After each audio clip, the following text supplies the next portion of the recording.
All right. Hey, Echo Casters. This is Echo Craft. We are doing a podcast this evening, an Echo Cast. So we are going to be doing some new synthesizer reviews. Hopefully, Zach can join us. If he can't, whatever. We'll just keep on plugging away here.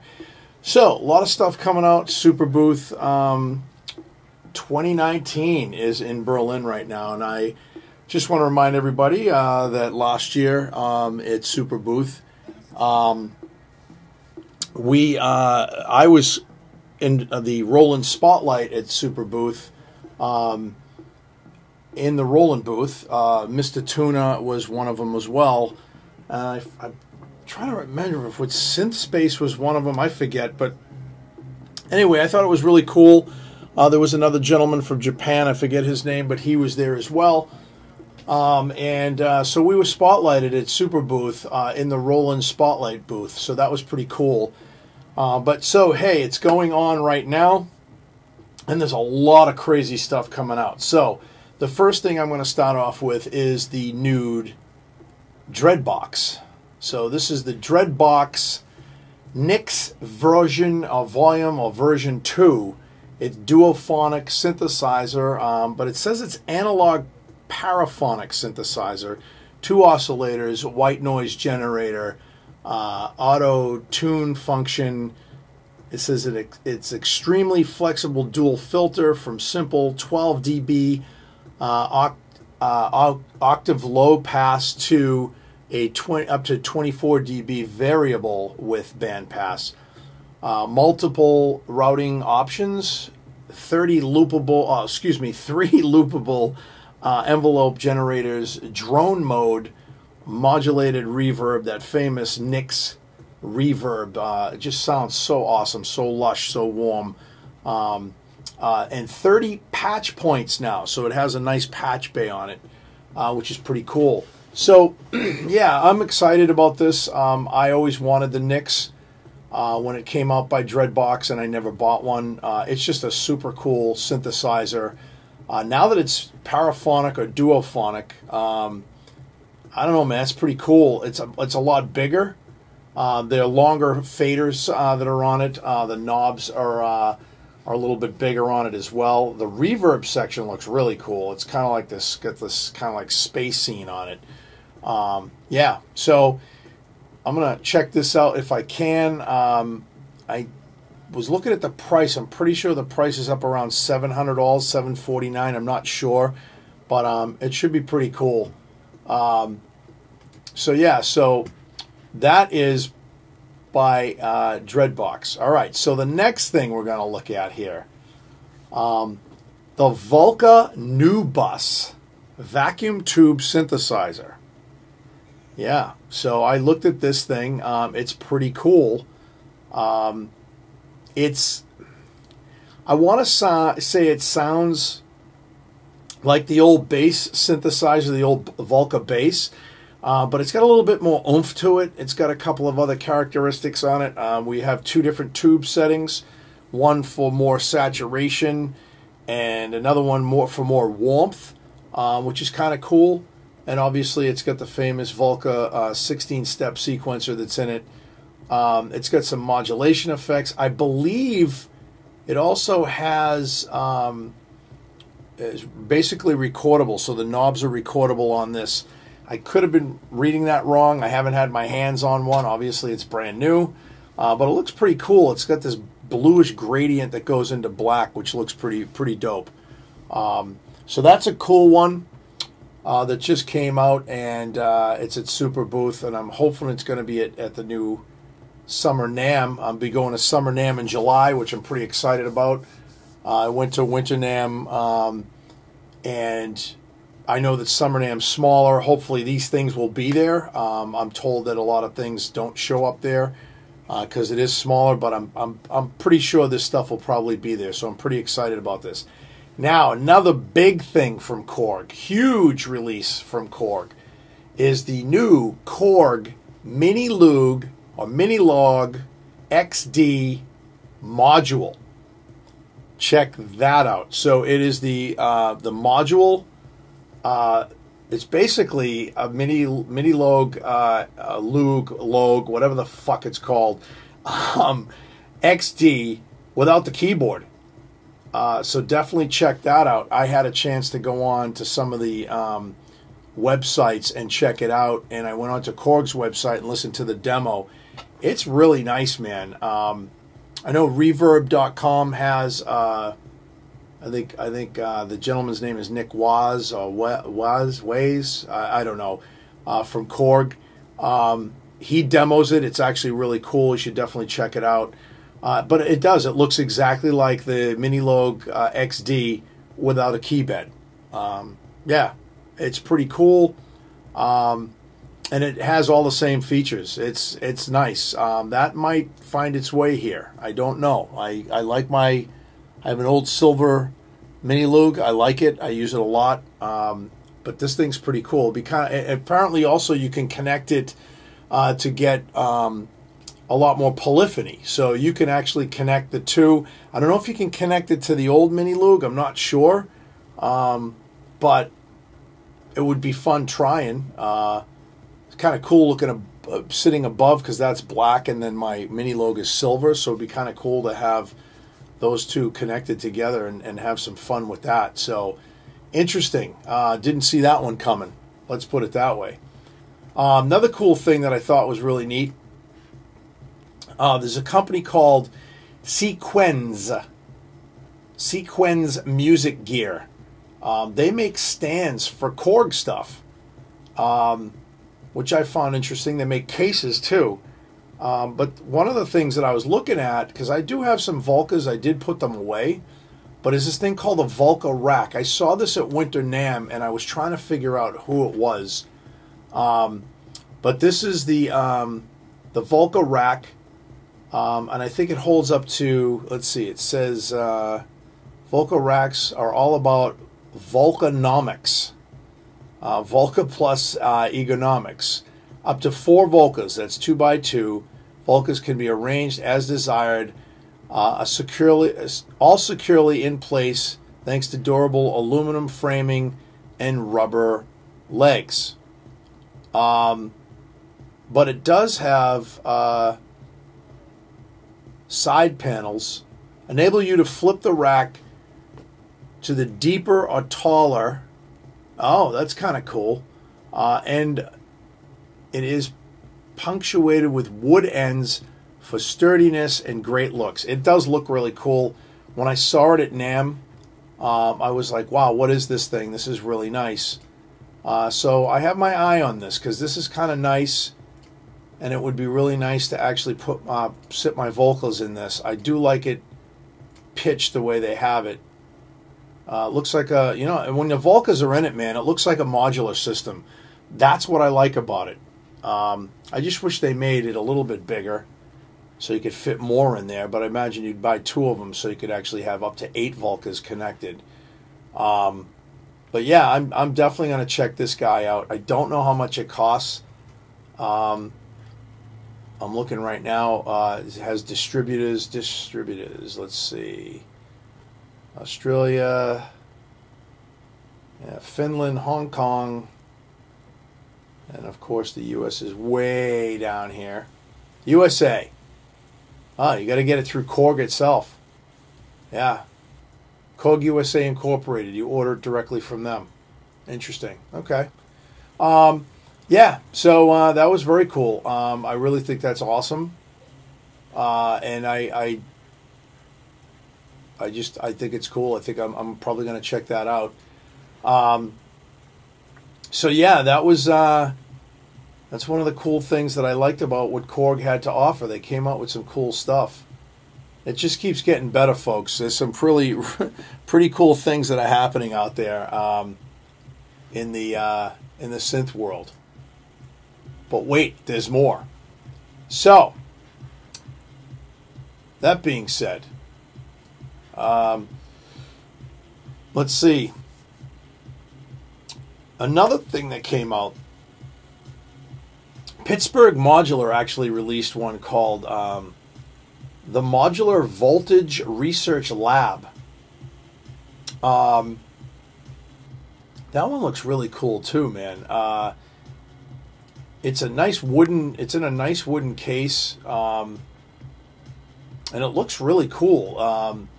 It's got a lot of patch points on it. From what I can tell, I really haven't researched this too much, and from what I can tell, it looks like it's got a synth engine. I can't really see the photos too well in this. Let's see if I can get to Pittsburgh's site. From what I can tell, it looks pretty cool. It's and what I heard sounded really cool as well. Here we go, Pittsburgh Modular. Here we go. Yeah, Pittsburgh does some interesting film stuff. Here we go. Yeah, so here it is. So, yeah, it's got synth engine on it. It looks like a couple of oscillators. And it's got the touchpad that they had on their other synth, which is really cool. A Voltage Research Laboratory, it's called. It looks really cool. It's got a nice, like I said, a dark wooden case that they put around it. So it's slanted up top and then flat on the bottom where the touch plate keyboard is. Yeah, it looks great, man. And I know I had Pittsburgh Modular stuff before. I do know that I had one of theirs, and it was actually really cool. Yeah, it's nice. Looks very nice.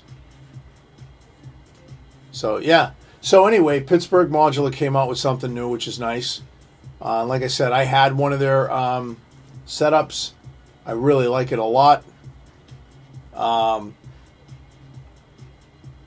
And what is this? Somebody's messaging me right now. I'm sorry.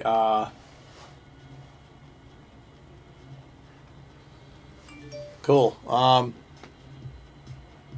Yeah. So anyway, so they came out with something new. There's, like I said, there's a whole bunch of stuff here. IK Media, the Uno drum. Yes. IK Media. So they just came out. IK Media had released the Uno synthesizer, which is only $199 US dollars, which is pretty cool.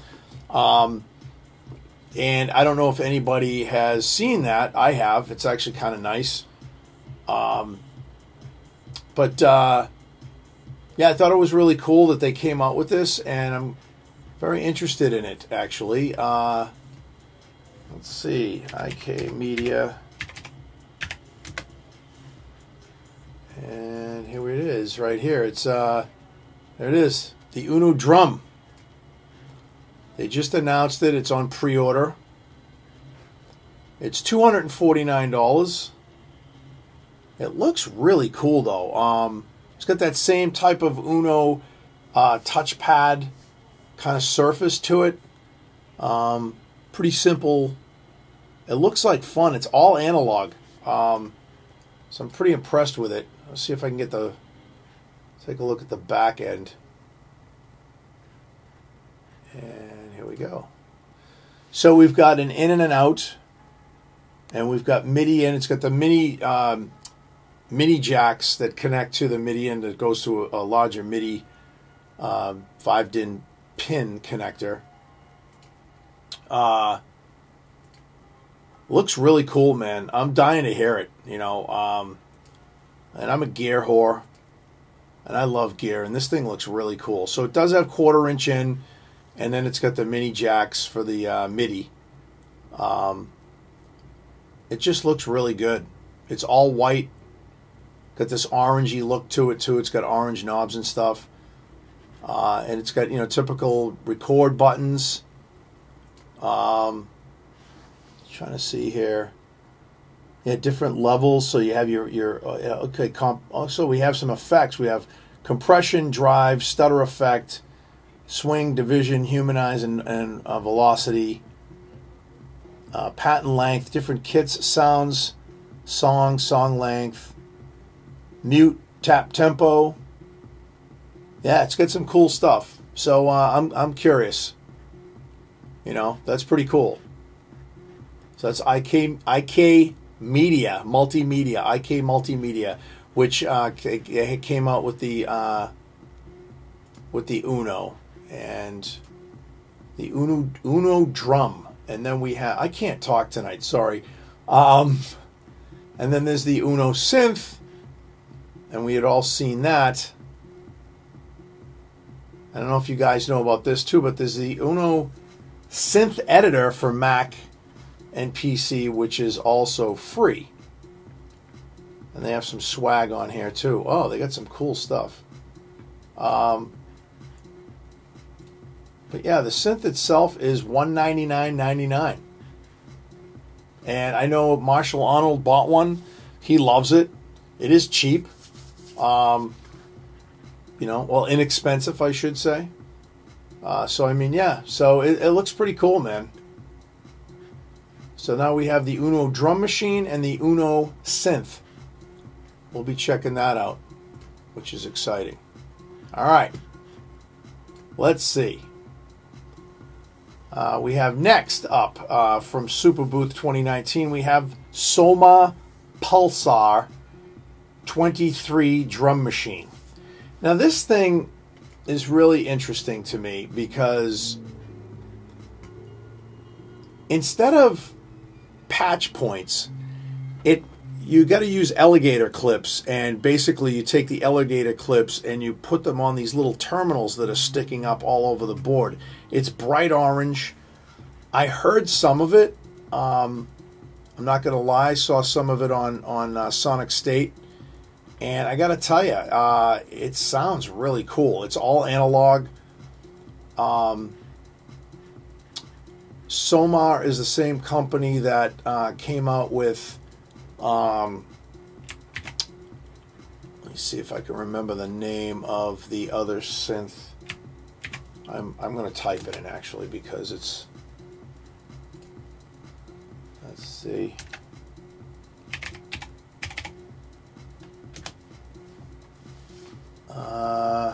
Here it is here.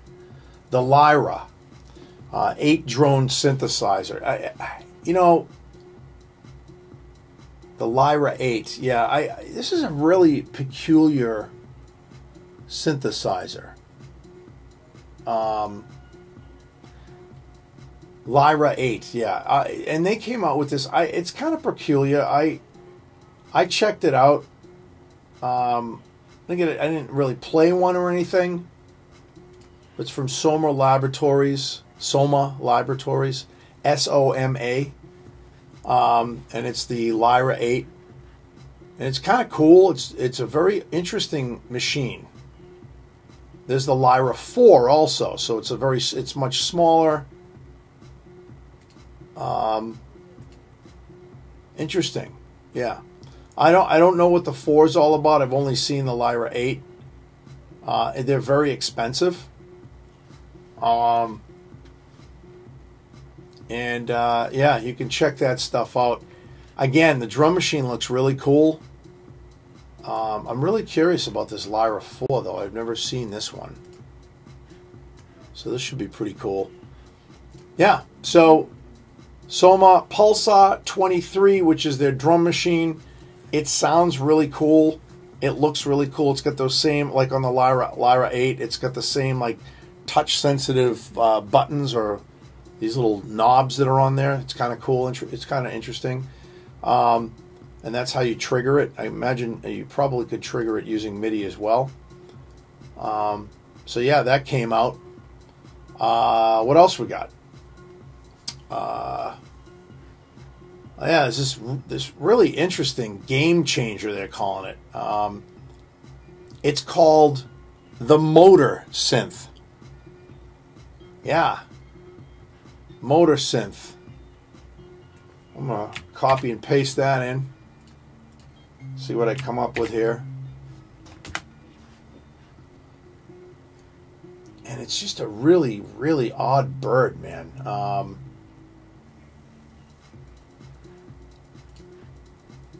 I don't understand it, actually. It's cool, though. I think it's going to be cool. I don't know how much it is. I'd like to know who makes it. Is it Motor Synth, I guess? I don't... Yeah, Motor Synth. That's the name of it. Oh, by Game Changer Audio. Okay, so Game Changer is the name of the company. And it's an Indigo project.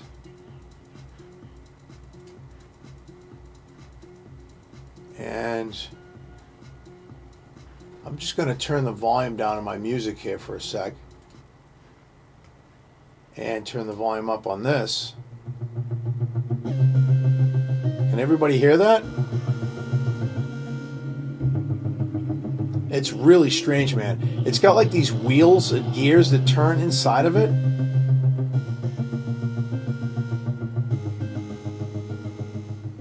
It's very interesting, very unique.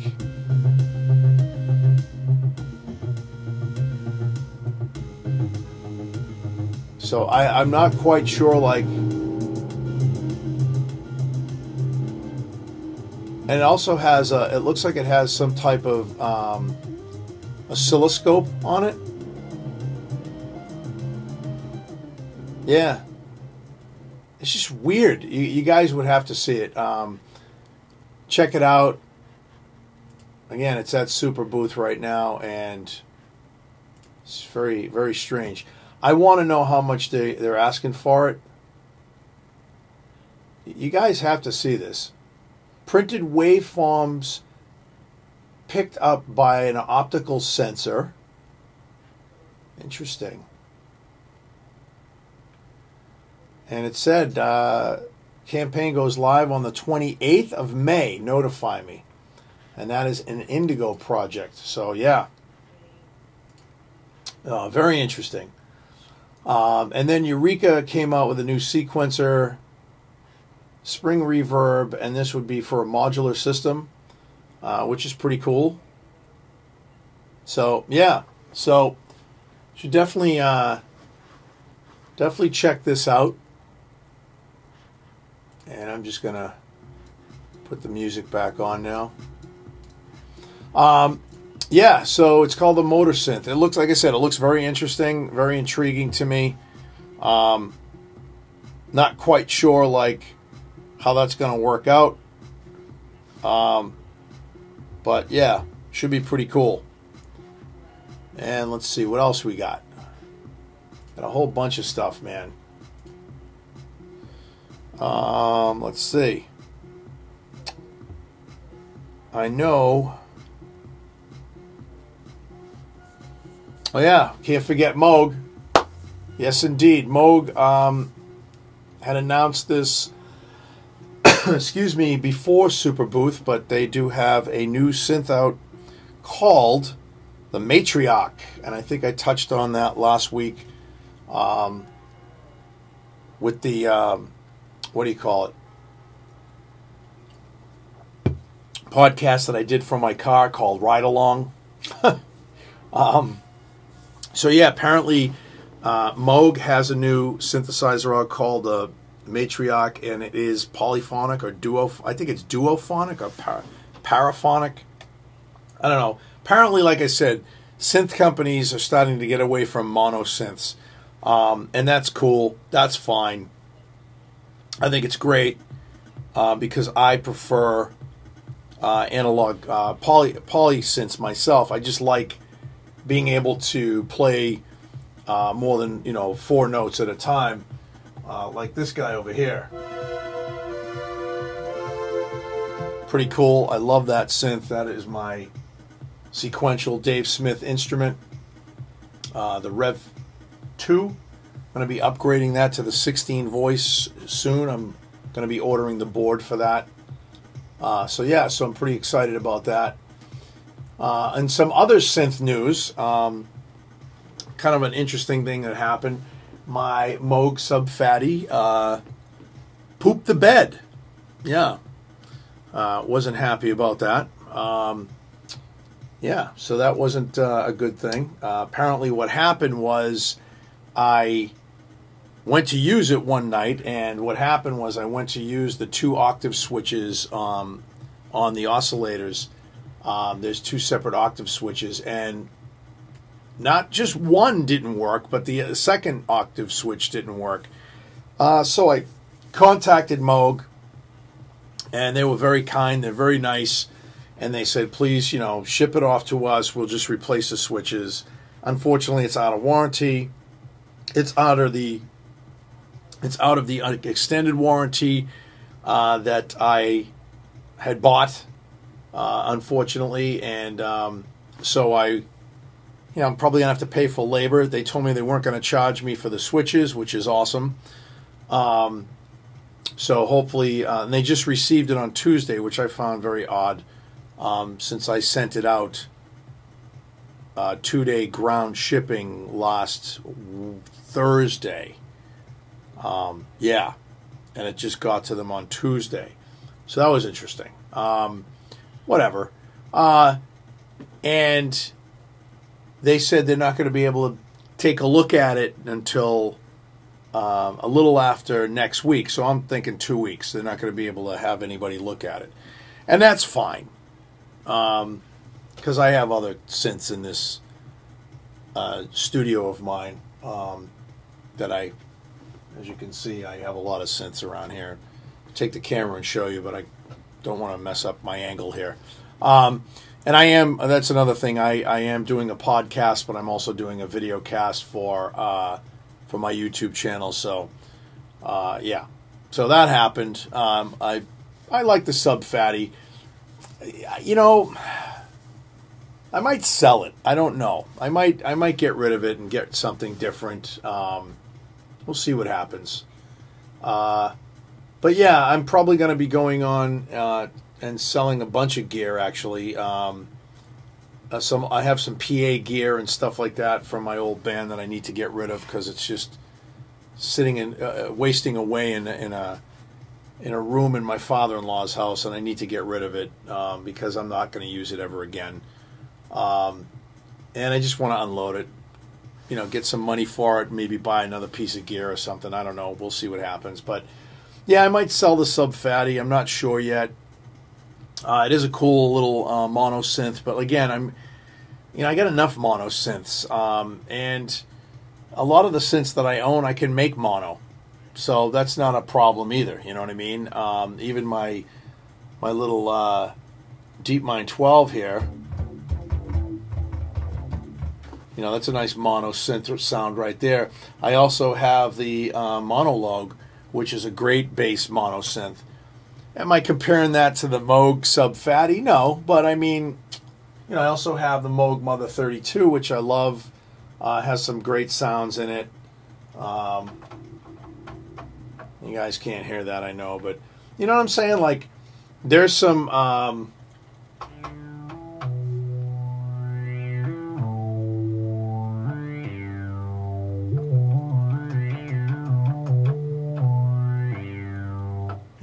cool stuff like that. So I mean, I love mono synths, but I still don't have a Behringer Model D, and I still have my eye on that. I still kind of like it. It's kind of cool. But I also have the SEO2, which is a great fat analog mono synth, kind of like a copy of a Mini Moog. So yeah, I don't know. You know what I mean? Like, there's a lot of great mono synths in this studio. So I don't know. I'm thinking about getting rid of the Sub Fatty. I'm not sure yet, but if anybody wants it, let me know. Maybe we can work out a deal. They go new for, I believe, $700 now. Is it $699? I don't know. Let's find out. Sub Fatty new. Sweetwater sells it for $7.99. So I paid $8.99 for mine when it first came out. So that's not too bad. It's only gone down like $100. So that's new. So I'd probably sell it for like $6. You know, it's used, but it's, like I said, in the studio. It's going to come back all refurbished and new and have new switches, and so it's going to be like brand new. Everything in my studio looks pristine anyway because I always dust it and clean it and keep everything working right. And if something needs to be repaired, I send it out to be repaired. That's what you do with expensive gear. Or non-expensive gear, whatever. But anyway, so yeah, so a lot of stuff going on in SuperBooth. I'm trying to find some other stuff here. Let's see. Give me a second. Let's see if I got some other stuff to show you guys. Let's see.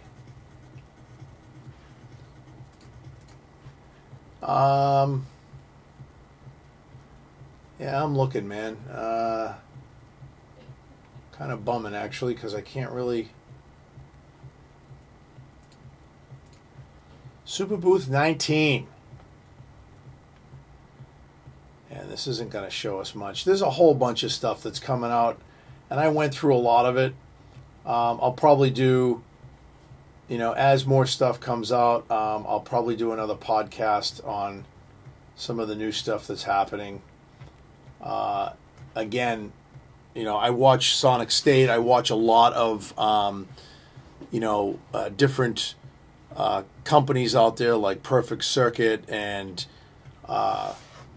you know, Loop Pop. He does a lot of cool stuff. So, I mean, you know, there's people putting stuff out there right now. I know Bo Beats also put some stuff out there.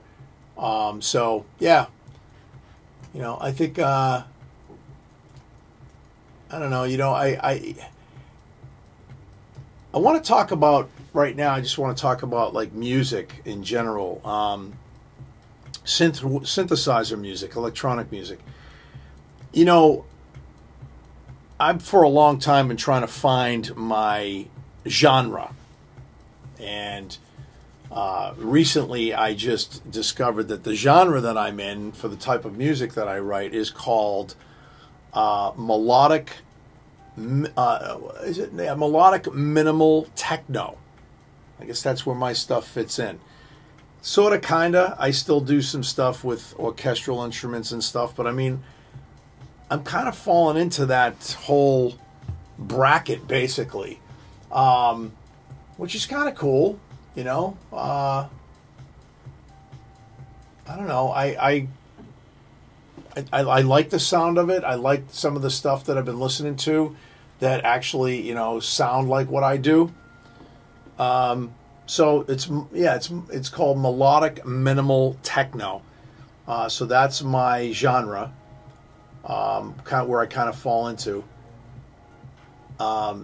So please do me a favor, check my music out on Spotify, Apple Music, but I really push Spotify because what I love about Spotify is that you can find a ton of local and independent artists out there that do new and cool stuff, experimental stuff, so definitely check it out.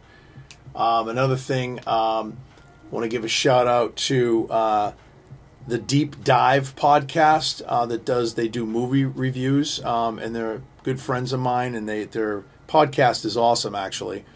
And also, my buddy Dean and I do a podcast called Belligerence, and you know, it's another side of me.